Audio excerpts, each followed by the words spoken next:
इस वीडियो में आप जानिएगा बद्रीनाथ धाम आप यात्रा कैसे करते हैं, कम खर्च में और कैसे पहुंच जाएंगे बद्रीनाथ धाम की यात्रा करने। आपको गौरीकुंड में जैसे कुंड है वैसे ही यहाँ कुंड देखने को मिलेंगे। शिखर का ध्वज दर्शन कर रहे हैं जो कि आपको मंदिर के अंदर के दरगाह। ये जो आप देख रहे हैं वसुधारा लेक है जो कि बहुत कम लोगों पे देखने है। 5 पांडव माना गांव का और दृश्य देख रहे हैं। माँ सरस्वती का उद्गम स्थल आपको देखने को मिल जाता है। पहला गांव भारत का देखने को मिलता है। जय बद्री विशाल, आप ठीक सामने लाइव इस समय दर्शन कर रहे हैं बद्री विशाल का। तो फाइनली हम यहाँ रीच कर चुके हैं। इस समय बैकुंठ धाम यानी श्री बद्री विशाल के पास है। कल से मैंने अपने बद्रीनाथ धाम की यात्रा केदारनाथ धाम जी के ओपनिंग सेरेमनी यानी कपाट खुलने के बाद दर्शन करने के बाद सीधा मैं चले गई थी तुंगनाथ दर्शन करने। तुंगनाथ का दर्शन करके मैं चौपता से सीधा चले गई आपको बद्रीनाथ धाम जी का दर्शन करने, जो कि आपको वहाँ से आपको 6 से 7 घंटा लग गया हमें पहुँचने बद्रीनाथ धाम, जो कि आपको रात के 10 बजे हमारी गाड़ी पहुंचाई। उस समय कपाट बंद हो गए थे।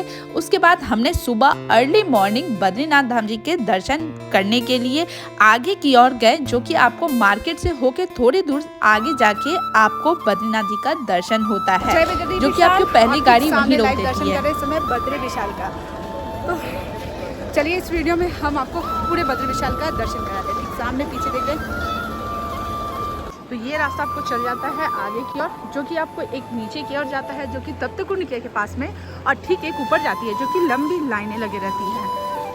ठीक सामने आप माँ अलकनंदा का दर्शन कर रहे हैं। और एक बात बता दें आपको, बद्रीनाथ में एक रास्ते में टोकन आपकी रजिस्ट्रेशन चेक होती है। उसके बाद यहाँ के रजिस्ट्रेशन चेक करके आपको टोकन दिया जाता है, जो कि आप पहले यहाँ पे टोकन चेक होती है। आप आओगे उसके बाद ही आगे की ओर यहाँ से जाने दिया जाता है, जो कि एक इधर से लाइन लगने के लिए हो जाती है और यहाँ से ठीक आप चले जाते हो तप्तकुंड में स्नान करने के लिए। आपको बता दें कि केदारनाथ धाम में जैसे गौरीकुंड में एक कुंड है जो कि गर्म कुंड जिसे कहते हैं, उसी तरह से आपको बद्रीनाथ धाम में यहाँ पे तप्त कुंड देखने को मिल जाता है, जहाँ कहते हैं कि गरम गरम पानी रहती है। आपको बता दें यहाँ पे भी महिलाओं का अलग तप्त कुंड बना हुआ है, जो कि आप जिस तरह से यहाँ पे जेंट्स का कुंड बना हुआ है ना, उसी तरह से महिला का भी एक कुंड बना हुआ है। जैसे मैं महिला का कुंड आपको दिखा नहीं सकती हूँ, लेकिन बट आपको यहाँ पे देख रहे हैं जो कि बद्रीनाथ धाम में आपको जेंट्स का जो गर्म कुंड है यहाँ पे देखिए एकदम गर्म, हमेशा सालों भर यहाँ पे गर्म पानी निकलते हैं, जो कि श्रद्धालु दर्शन करने से पहले यहाँ पे स्नान करके जाते हैं। यहाँ पर आपको ठीक लॉकर की व्यवस्था मिल जाती है, जहाँ पर आप अपने जूते चप्पल को यहाँ पे रख सकते हैं। उसके बाद सीधा आप अपनी लंबी कतारों में लाइन में लग जाइएगा, क्योंकि यहाँ पे ना लंबी कतारें लाइन लगनी पड़ती है। VIP दर्शन होते होंगे साइड से, लेकिन यहाँ पे बंद है अभी। सबसे अच्छी बात यहाँ लगती है कि बीच में किसी को घुसने देते हैं और लाइन कंटिन्यू चलते रहती है, जहाँ की आपको भीड़ भाड़ का धक्का मुक्की का भी डर नहीं लगता। बुजुर्ग भी बहुत अच्छे से बद्रीनाथ धाम जी के दर्शन कर लेते हैं आपको। तो बद्रीनाथ धाम में कुछ इस तरह का व्यवस्था आपको देखने को मिल जाता है। और ठीक सामने आप बद्री विशाल जी का दर्शन कर रहे हैं, जो कि आपको मंदिर के बाहर का है। आप अंदर का व्यूज देख रहे हैं, जो कि आपको मंदिर के प्रांगण का देख रहे हैं, जो कि ध्वजा देखने को मिल रही है। आपको बता दें यहाँ प्रांगण में भी मंदिर बहुत सारे हैं देखने को, जो कि आपको वीडियोग्राफी यहाँ पे अलाउड नहीं है। ये मंदिर के दृश्य का अंदर का व्यूज आप देख रहे हैं, जो कि आप देख रहे हैं कि भीड़ आपको देखने को मिल रही है। ठीक सामने नारायण पर्वत देखने को मिलता है और आपको नर पर्वत देखने मिलता है। कहते हैं कि ये नर नारायण पर्वत जब एक साथ मिल जाएंगे तो यहाँ बद्रीनाथ धाम जी का दर्शन आपको देखने को नहीं मिलेगा। फिर आपको भविष्य बद्री के पास जहाँ पे है वहाँ दर्शन करने को जाने को मिलेगा। वहीं पे हमारे बद्री बाबा का दर्शन देखने को आपको मिलेगा। चलिए श्री बद्रीनाथ मंदिर में आपको इस तरह की व्यवस्था देखने मिल जाएगी, जहाँ पे सभी पूजा का जैसे विष्णु अष्टध्याय का और शयन आरती का, गोविंद पाठ का, पिंडदान का, यात्री भोग का, सभी का पूजा का अलग रेट रहता है, जो कि आपको यहाँ पे मंदिर के ठीक परिषद के पास में मिल जाएगा। आप यहाँ पे आइए, अपना कूपन कटाइए और यहाँ से सीधा पूजा कराने का आप ले सकते हैं। उम्मीद हो कि आपको बाबा बद्रीनाथ का अच्छे से दर्शन हो गया। हम अपने डिजिटल माध्यम से आपको बाबा का दर्शन करा दिए। केदारनाथ धाम के बाद हम बद्रीनाथ जी का आपको दर्शन कराए हैं। ठीक सामने आप जो देख रहे हैं, जो कि आपको बाबा बद्रीनाथ का दर्शन हो गया। और ठीक सामने अलकनंदा जी की बहती है, जो कि काफ़ी शांत आपको देखने को मिलती है।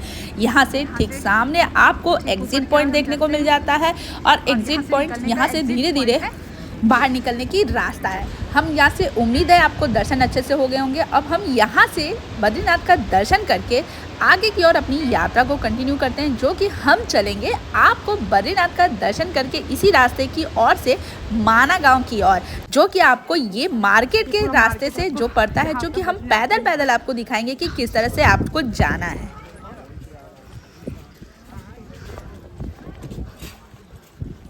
तो हम चल रहे हैं माना गांव की तरफ, जो कि यहाँ पर देखिए नीलकंठ सदन लिखा होगा आपको। ये भारत सेवा संघ का एक है और श्री बद्रीनाथ समिति का। और यहाँ से हम पैदल पैदल इस तरह से निकल रहे हैं, जो कि आपको माना गांव की ओर निकलते हैं। तो चलिए फिर हम चलते हैं माना गांव की तरफ। तो ये चल रहे हैं हम लोग माना की ओर, माना गाँव की ओर ये रास्ता जा रहा है। ये देखिए, अगर आपको बद्री विशाल में यहाँ पे अगर लंगर खाना है तो आप यहाँ पे आ जाइए और यहाँ पे खाइए लंगर। बहुत ही अच्छा आपको आर्मी के द्वारा यहाँ पे आयोजित किया हुआ है। बहुत अच्छे प्यार से यहाँ पे लंगर खिलाते हैं। तो आप आइए और यहाँ पे ज़रूर लंगर ग्रहण करिए। आप देख रहे हैं कि कितने पूछ के प्यार से पूछ के खिलाते हैं, आपको भरपेट खिलाते हैं। ये माना गांव के लिए निकलते हैं ना हम लोग, तो यहाँ पे स्टैंड है ना, वहाँ पे का है। यहीं से आपको माना गांव के लिए टैक्सी मिल जाती है, जो कि आपको पड़ जाती है, थोड़ी सी आगे चलना पड़ती है। और यहीं पे आपकी गाड़ी भी रोक दी जाती है, क्योंकि इसके आगे और गाड़ी जाने नहीं दिया जाता है, जो कि आपको स्टैंड देखने को मिल जाता है, जो कि सारी गाड़ियाँ लगी है। इस तरह की जिप्स मिल जाएगी आप, जिसमें 50 रुपया जाने का और 50 रुपया आने का आपको मिल जाता है।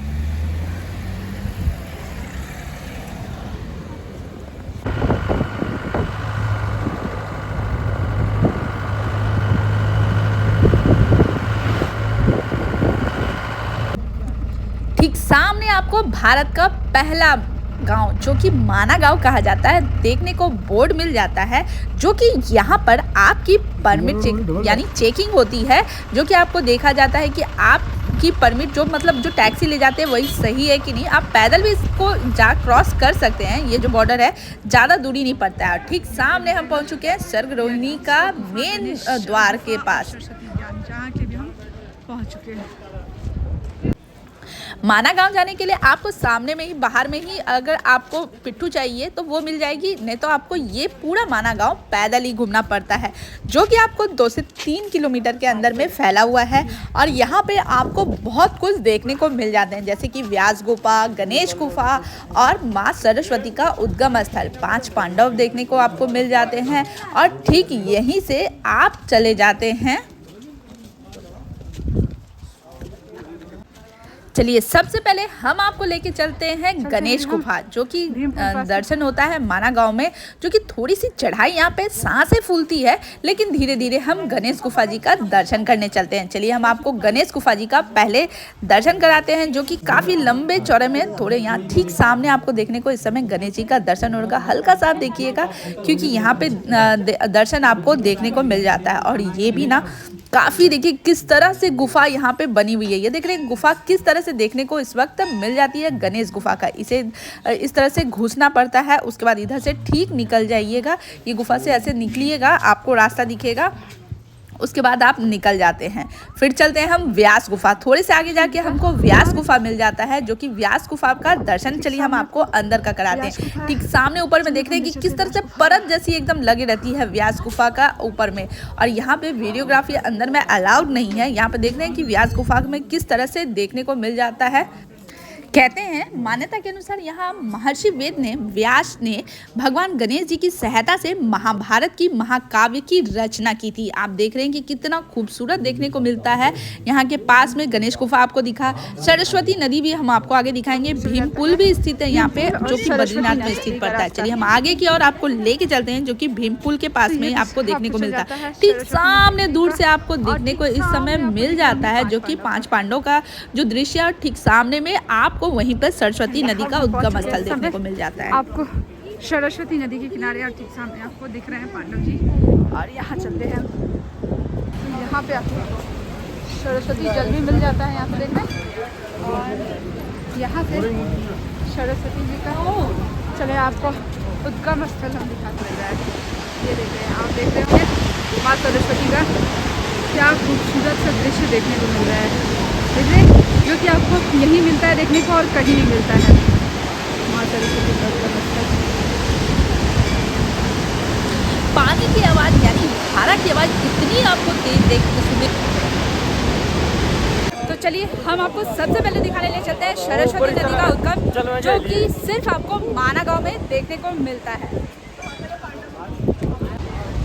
तो यहाँ पे आपको मंदिर देखने को मिल जाएगा और चलिए हम यहाँ पे चलते हैं, यहाँ से मंदिर का दर्शन करने। और ठीक यहाँ पे सरस्वती माता दिख रही है, आपको देखने को मिल रहा होगा, बहुत ही खूबसूरत है। अंदर नहीं ले जाना है इसीलिए हम नहीं ले जा रहे हैं। चलिए हम आपको सामने से दिखाते हैं। यहाँ देख रहे हैं कि आपको सरस्वती की जलधारा कितनी निर्मल देखने को मिल रही है और कितनी क्रिस्टल वाइट देखने को मिल रही है। कहते हैं कि यहीं पे माँ सरस्वती का उद्गम स्थल देखने को मिलता है और फिर माँ सरस्वती यहीं पे विलुप्त हो जाती है। आप ठीक सामने लाइव जो दर्शन देख रहे हैं, जो कि आपको माँ सरस्वती का उद्गम स्थल देखने को मिल रहा है। कितनी दूध जैसी धारा आपको देखने को मिल रही है। और कुछ लोग यहाँ देखिए किस तरह से कचरे भी कर देते हैं, आते हैं और कचरे कर देते हैं। ठीक सामने व्यास जी का आपको दर्शन देखने को मिल रहा है, यहाँ ब्रह्मा जी का है। और ठीक सामने चलिए हम आपको स्वर्ग रोहिणी द्वार दिखाते हैं, जहाँ पे आपको 5 पांडव जी की इस तरह की मूर्ति स्थापित की हुई है। ये रास्ता आपको चले जाता है आगे स्वर्ग रोहिणी के और यहाँ पे देख रहे हैं किस तरह से 5 पांडव आपको देखने को मिल जाता है, जो कि सिर्फ आपको माना गांव में ही ऐसे देखने को मिलेगा। भीमपुल पार करके हम आगे की ओर जाते हैं, जो कि आपको वसुधारा जलप्रपात देखने को जो मिलता है, भारत का अंतिम दुकान देखने को मिलता है। और ठीक सामने ये जो खड़ी चढ़ाई आपको देखने को मिल रही है, जो कि आपको वसुधारा लेक के पास लेके जाती है, जो कि ये देख रहे हैं आप ठीक सामने वसुधारा जल देखते हैं, जो कि कहते हैं कि बहुत कम लोगों पे ये धारा बह के मतलब ये धारा आपके शरीर पे गिरती है। कहते हैं यहाँ पे देख रहे हैं किस तरह से आपको देख रहे हैं कि पूरे तरह से बर्फ की शिला देखने को मिल रही है। और ये रास्ता भी कितना खतरनाक देखने को मिल रहा है, मतलब इसकी चढ़ाई बहुत खतरनाक रहती है। मतलब खतरनाक क्या, मतलब बड़ी सांस फूलती है आपको यहाँ जाने पे। देख रहे हैं रास्ते एकदम खड़ी चढ़ाई है, जो कि आपको भीमपुल से आगे की ओर जाना पड़ता है, जो कि आपको 4 से 5 किलोमीटर की और आगे की ओर यात्रा है, जो कि हम पैदल यात्रा करके यहाँ पहुँचे। शरीर भी थक जाता है और बहुत सांस मतलब ऑक्सीजन लेवल बहुत कम है। जब ज़्यादा लोग वहाँ जाएं तभी आप जाइए, अकेले जाने की कोशिश ना करिए।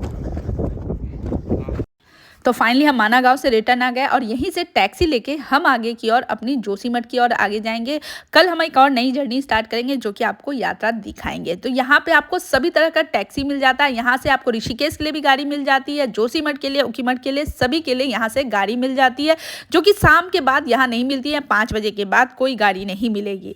तो चलिए, हम उम्मीद है कि आपको यात्रा अच्छी लगी होगी। चैनल पर जरूर नए हैं तो सब्सक्राइब कर दीजिएगा, लाइक कीजिएगा। ठीक सामने पर्वत का दर्शन आप कर रहे हैं। हमारी यात्रा यहाँ संपन्न हुई बद्रीनाथ धाम जी के आगे की और फिर हम एक नई यात्रा आपको दिखाएंगे। तब तक के लिए हर हर महादेव, जय बद्री विशाल। जरूर चैनल पे हैं तो लाइक कीजिएगा।